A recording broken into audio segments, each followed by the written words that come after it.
Hey everyone, this is RLRaderZ and today I am bringing you a dribbling tutorial. Now in this episode, or this part, I will probably be giving you the basic tips and a few advanced ones. Then in part 2 I'll be looking through a more in-depth detail in card choice, how to juke people, dummy jukes, and that will be explained in the next video. But for now, these are the basics, and starting off with where to practice. Now the best place to practice is in free play. Now you can go into an exhibition match just with no bots and practice dribbling there, as you'll get like limited boost. But if you really want to practice, I suggest free play because it gives you the best scenario for dribbling, where you have a lot of boost and where you can dribble. Now in my opinion, the best car for dribbling is Gizmo, just because of the body shape and the way the ball sticks on your car. As you see here in free play, the way you want to dribble is there are two different or distinct types of dribbling. One is side dribbling, where you keep hitting it left to right, and one is vertical dribbling. And what I mean by this is putting either the ball on top of your car or constantly hitting it up. And the best way to dribble is combining both of these methods. So getting on top of your car, dribbling left and right, hitting it up. And you'll see here, the best place is just to mess around in free play. Even when you're searching for a match or anything, just keep doing it. If you want to start off trying to practice dribbling in a match situation, I suggest you go 1v1s on unranked. If you don't care about losing points, then you can go on ranked. But generally you will find easier opponents on unranked, and you don't really need to care about the scoreline, so all you can do is practice your dribbling. Now the best way to do the swift turns left and right, as you'll see most dribblers do, is by holding the power slide button. Now my power button, or my power slide button, is the square button. Some of the pros have changed it to L1, so if you want to start off early, I suggest doing that, but for now I keep it at square. And the reason this is very effective is because it can help your car quickly turn at a tight angle, as you'll see here. That wasn't the best of examples, but you can quickly cut from left to right or change your direction quickly, and you can catch your opponents out this way. Furthermore, it sort of lifts the ball up from time to time, and that way you can go into the vertical dribbling, and that's like hitting it up in the air or keeping it in your body and waiting for your opponent to move.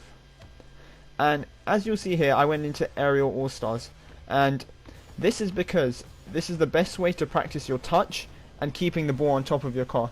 As you saw there, I touched the ball on the top of my car, kept it in the air without it letting touch the ground, and went into the goal. Now it's going to be really hard at first, and it will take some time getting used to. Even me, as a decent dribbler, I do make mistakes, as you see there. The best way is just to keep practicing, and don't practice like each one once or twice. Keep doing it until you can do it like 2 or 3 or even 4 times, maybe even more, just so you get to the hang of being able to touch the ball and then being able to control it well and keep it in your car. Because the first touch is just as important as the dribble, because it sets your dribble off. As you see there, that was a horrendous first touch and it set me back and I couldn't dribble. And let's try in this one. So as I just wait for the ball, you can also try and do various positioning just so you can touch it. See there, I touched it with the bottom of my car, and that's because the bottom of the car generates low power, so normally it just hits the ball lightly right in front of you. That wasn't the best example, but let me try again here. It's all about variation, or if you want to keep to the similar ones, like similar styles of touching the ball, you can. And you see there, I touched it right in front of my car, letting me be able to boost forward, hit it up vertically, and being able to chip my goalie if he was there.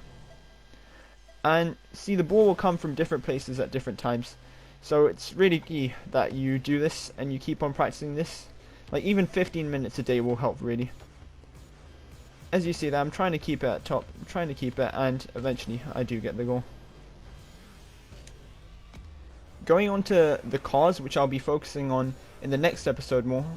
Here I'll just give a brief introduction about what cars are similar and what styles of play they can do. So Octane is quite similar to Gizmo in terms of dribbling. The ball can stick to the side of your car, but unlike the Gizmo, due to its body shape, you often or not hit the ball up like slightly easier, as you see there. So with Octane you can actually help practice balancing the ball in your car much easier than the Gizmo. As you'll see here, I kind of flopped the shot. Next is the hot shot. Now, the hot shot, the DeLorean Time Machine, Breakout, Dominus, Venom, all of those cars have a flat surface, which makes it much harder for you to do the side dribbles where the ball sticks on the car. So with those cars, it's best if you try and hit on top of your car and dribble vertically. Now, cars to avoid are mainly Backfire, Sweet Tooth, and Merc. And although like their body shape is designed for dribbling, the agility and the turning circle of the cars is just not good. And as you see here, I'm just highlighting 3 of the cars where you can easily hit up. So right here, I'm going to show you an example of what I mean by breakout. So the front of the car is just designed to hit the ball up due to its very low, what do you call it? The low suspension, I guess. So the best tactic to do with these types of cars is hit it up, then chip it over the goalie and either try and hit it again with the aerial, as you'll see most pros do, or just let it go in. Now, Dominus, unlike the other flat surface cars, is a bit better because for some reason the ball sticks on the top of your car. And along with this, it's more powerful as a car, so you can hit the ball higher. And now I'll be going on to some match analysis here. And this is the first goal I score. All of these goals are dribbling goals. So let's go through that again. I go to the right and then I juke left. So now my opponent is stuck. Then I can juke back right and I'll chip it over him and get the goal. Well, I miss it there, but I'll get the goal after. So I'll slow-mo it here and then I'll pause it. So my opponent is facing the wrong way. So I will go to the left because he's going to the right and he'll have to reverse, which will only slow him down. Or I predict that he can go in the goal. So I turn right here, and once I hit up, I see he's facing diagonally towards me. The only realistic thing he can do is jump to the left and try and save it, because I'm not hitting it to the left due to my positioning. So what I do is I chip it over him, and it's very key about the timing of your dribbling. Timing is one of the most important things, because you need to like dribble right before the opponent comes at you, like there, on the best way, and that's like the best way to get them out of the game. So you see here, he sort of takes himself out, but I wait because I want to show you what I mean.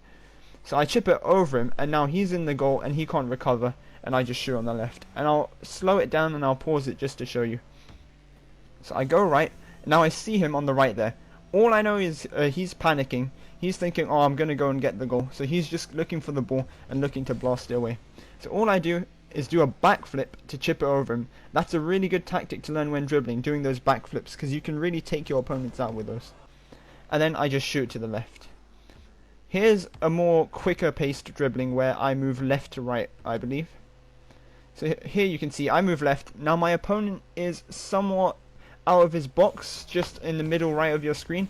So I juke right and then I juke left quickly. And dribbling is also about swift movements.